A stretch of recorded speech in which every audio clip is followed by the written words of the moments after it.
میں تم سے ضروری بات کرنا چاہتی ہوں۔ میری آواز سنجیدہ تھی۔ خرم نے موبائل دیکھتے ہوئے لاپرواہی سے کہا، ہاں بولو۔ حریم حاملہ ہے۔ یہ سنتے خرم کا رنگ بدل گیا۔ اس کے ہاتھ کام گئے اور آنکھوں میں ایک عجیب سی بے چینی ابھر آئی۔ کیا؟ تمہیں یہ کس نے بتایا؟ میں نے ڈاکٹر کو بلایا تھا۔ خرم، یہ کیسے ممکن ہے؟ میں نے اس کی آنکھوں میں دیکھتے ہوئے پوچھا۔ خرم خاموش رہا۔ اس کی خاموشی میری بدترین خدشات کی تصدیق کر رہی تھی۔ تمہیں پتہ ہے نا، میں نے سخت لہجے میں کہا۔ خرم نے مجھے سرد نظروں سے دیکھا، پھر ایسا سے بولا، یہ تمہارا مسئلہ نہیں ہے سعدیہ، تم اس میں مت پڑو، یہ میرا مسئلہ نہیں ہے۔ میں چیخ پڑی۔ یہ میرا مسئلہ نہیں ہے؟ میں چیخ پڑی۔ یہ میری نند ہے، میں نے اپنی آنکھوں سے سب کچھ دیکھا ہے، میں جانتی ہوں کہ تمہارے باپ نے کیا کیا ہے۔ یہ سنتے ہی خرم کا چہرہ خوفناک ہو گیا۔ اس کی آنکھوں میں وہی سایہ ابھر آیا جو مجھے ہمیشہ سے پریشان کرتا تھا۔ تم نے کیا دیکھا؟ میں نے آہستہ سے پوچھا، مگر اس کے لہجے میں خطرہ چھپا تھا۔ سب کچھ، اور میں خاموش نہیں رہوں گی۔ خرم ایک پل کے لیے رکا، پھر دھیرے سے مسکرایا۔ سعدیہ، تم بہت معصوم ہو۔ تمہیں کیا لگتا ہے کہ تم چیخو گی لوگ تمہاری بات مان لیں گے؟ میں پولیس کو بلاؤں گی، میں نے دھمکی دی۔ خرم آگے بڑھا اور میرے بازو کو زور سے پکڑ لیا۔ پولیس؟ اچھا، تمہیں پتہ ہے اس گھر میں جو بھی زبان کھولتا ہے وہ کبھی واپس نہیں آتا؟ میرا دل دہل گیا۔ خرم کی گرفت سخت تھی، اس کی آنکھوں میں صفاقی جھلک رہی تھی۔ تمہیں لگتا ہے تم بھاگ جاؤ گی؟ خرم سرد لہجے میں بولا، یہ سب تمہارے ساتھ بھی ہو سکتا ہے سعدیہ۔ اگر تم نے زبان بند نہیں کی تو تم بھی حریم کی طرح بن جاؤ گی۔ اب میرے پاس زیادہ وقت نہیں تھا، مجھے کچھ کرنا تھا۔ میں جانتی تھی کہ خرم اور اس کے باپ کو پتہ چل چکا ہے کہ میں نے حقیقت دیکھ لی ہے۔ اب وہ مجھے بھی خاموش کرنے کی کوشش کریں گے۔ اگلی رات جب خرم اور اس کے والد باہر گئے، میں نے جلدی سے اپنا لیپ ٹاپ، حریم کو اور کچھ ضروری چیزیں سنبھالی اور گھر سے باہر نکل آئی۔ میری سانسیں بے ترتیب تھی، دل زور زور سے دھڑک رہا تھا۔ خوف کے سائے میرے پیچھے تھے، لیکن میں رک نہیں سکتی تھی۔ میرے پاس وقت بہت کم تھا اور خطرہ بہت زیادہ۔ اگر انہوں نے مجھے دیکھ لیا تو یہ سوچ میرے دل کو ہلا رہی تھی، مگر میں نے اپنے قدم نہیں روکے۔ میں جانتی تھی کہ اگر آج میں نے ہمت نہ کی تو شاید پھر کبھی نہ کر پاتی۔ گلی اندھیرے میں ڈوبی ہوئی تھی۔ میں نے اپنی چادر کو مضبوطی سے لپیٹ لیا، حریم کی کمزور کلائی تھام لی اور تیز قدموں سے چلنے لگی۔ حریم بے جان سی تھی، جیسے اس کے اندر کی روح ختم ہو چکی ہو۔ وہ بمشکل میرے ساتھ قدم ملا رہی تھی، مگر میں نے اسے سہارا دیا۔ بس تھوڑا اور حریم، ہم محفوظ جگہ پہنچنے والے ہیں۔ میں نے سرگوشی کی۔ اللہ نے کرم کیا۔ میں حریم کو لے کر سیدھی اپنے بابا کے گھر پہنچی۔ بابا دروازے پر مجھے دیکھ کر حیران رہ گئے۔ میں نے بنا کچھ کہے دروازے کی دہلیز پار کی اور حریم کو صوفے پر بٹھایا۔ اور تھر تھر کانپ رہی تھی، اس کی آنکھوں میں زندگی کے آثار ختم ہو چکے تھے۔ سعدیہ، یہ سب کیا ہو رہا ہے؟ بابا کی آواز میں تفتیش بھی تھی۔ میں نے ذرا بھی وقت ضائع کیے بنا بابا کو سب کچھ بتا دیا۔ بابا، مجھے آپ پر بھروسہ ہے۔ میں جو کچھ بتانے جا رہی ہوں وہ شاید آپ کو ناقابل یقین لگے، مگر میں سچ بول رہی ہوں۔ پھر میں نے سب کچھ بیان کر دیا۔ حریم کی حالت، اس کا حمل، میرے سسر کی درندگی، خفیہ کیمرے میں قید وہ بھیانک سچ، ہر چیز۔ یہ کیسے ہو سکتا ہے؟ ان کی آواز کانپ رہی تھی۔ بابا، میں نے اپنی آنکھوں سے سب کچھ دیکھا ہے، ہمیں پولیس کو اطلاع دینی ہوگی۔ بابا نے کانپتے ہاتھوں سے فون اٹھایا اور پولیس کو بلا لیا۔ پولیس جلد ہی ہمارے گھر پہنچ گئی۔ میں نے انہیں خفیہ کیمرے کی ریکارڈنگ دی اور انہوں نے ہر چیز ڈیٹیل سے سنی۔ ان کا چہرہ خوف سے سخت ہو گیا۔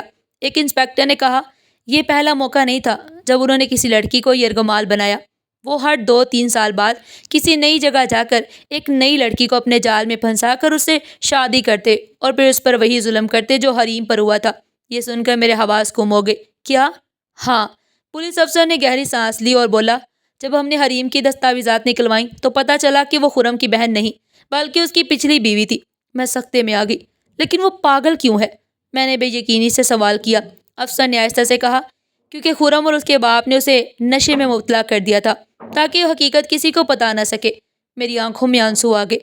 یہ درندے ہیں سعدیہ بی بی، یہ درندے ہیں سعدیہ بی بی، افسر نے کہا۔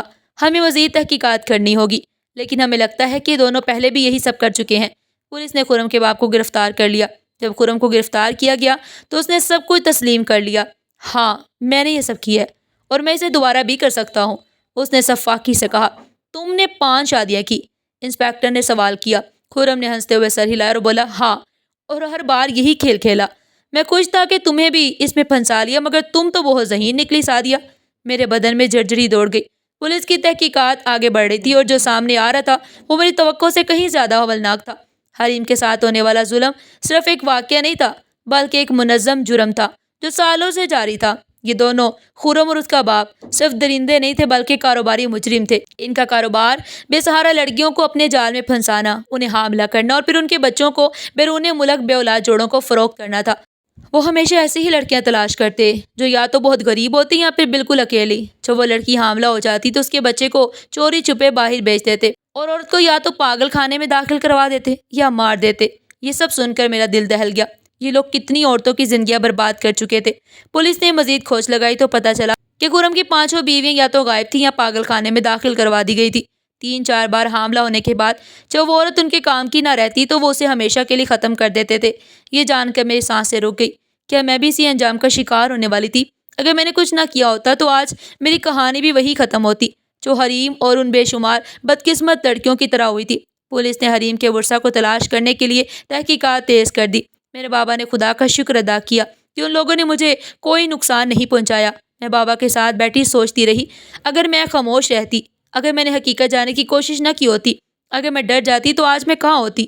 لیکن سب سے بڑا سوال یہ تھا کہ یہ سلسلہ کب سے جاری تھا اور کیا مزید کوئی ایسی لڑکیاں تھیں جو ابھی بھی ان کے شکنجے میں پھنسی ہوئی تھی؟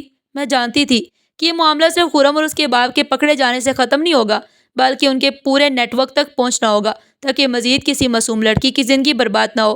میں نے ارادہ کر لیا کہ میں ان ظالموں کے خلاف اپنی آواز بلند کروں گی اور ان بے سہارا لڑکیوں کے لیے کچھ کروں گی جو کسی خرم جیسے درندے کے جال میں پھنسی ہوئی ہیں۔ یہ میرا انتقام تھا، صرف اپنے لیے نہیں بلکہ ان تمام عورتوں کے لیے جن کی آواز کبھی کسی نے نہیں سنی۔ کئی ہفتوں تک پولیس کی تفتیش چلتی رہی، کیس عدالت میں گیا اور آخرکار خرم اور اس کے باپ کو عمر قید کی سزا ہو گئی۔ حریم کو ہسپتال لے جایا گیا جہاں اسے علاج ملا۔ مہینوں بعد اس کی حالت بہتر ہونے لگی، وہ بولنے لگی اور اپنی کھوئی ہوئی زندگی کو واپس پانے کی کوشش کرنے لگی، اور میں نے اپنی زندگی کو ایک نئے مقصد کے ساتھ گزارنے کا فیصلہ کیا۔ میں نے عہد کیا کہ میں ایسی عورتوں کی مدد کروں گی جو ظلم اور درندگی کا شکار ہوتی ہیں۔ اگر میں نے کیمرہ نہ لگایا ہوتا، اگر میں نے خاموشی سے خرم کی بات مان لی ہوتی تو آج میں بھی کسی پاگل خانے میں قید ہوتی یا شاید موت کے گھاٹ اتاری جا چکی ہوتی۔ زندگی کبھی اتنی محفوظ نہیں ہوتی جتنی ہمیں دکھائی دیتی ہے۔ بعض اوقات خطرہ وہی ہوتا ہے جہاں ہم سب سے زیادہ محفوظ محسوس کرتے ہیں۔ کبھی بھی کسی اجنبی پر آنکھ بند کر کے بھروسہ نہ کریں۔ ناظرین، آپ کو ہماری آج کی یہ کہانی کیسی لگی؟ کمنٹ سیکشن میں اپنی قیمتی رائے کا اظہار ضرور کیجیے گا، اور اس طرح کی مزید سبق آموز کہانیاں سننے کے لیے ہمارے چینل ایڈیو پن پوائنٹ کو ضرور سبسکرائب کریں۔ اگر ویڈیو پسند آئی ہو تو دل سے لائک کریں، چینل پر نئے ہیں تو چینل کو سبسکرائب کریں تاکہ ہماری آنے والی ہر نئی ویڈیو کا نوٹیفیکیشن آپ تک بروقت پہنچتا رہے۔ کل پھر ملتے ہیں ایک نئی کہانی کے ساتھ، تب تک کے لیے اللہ حافظ۔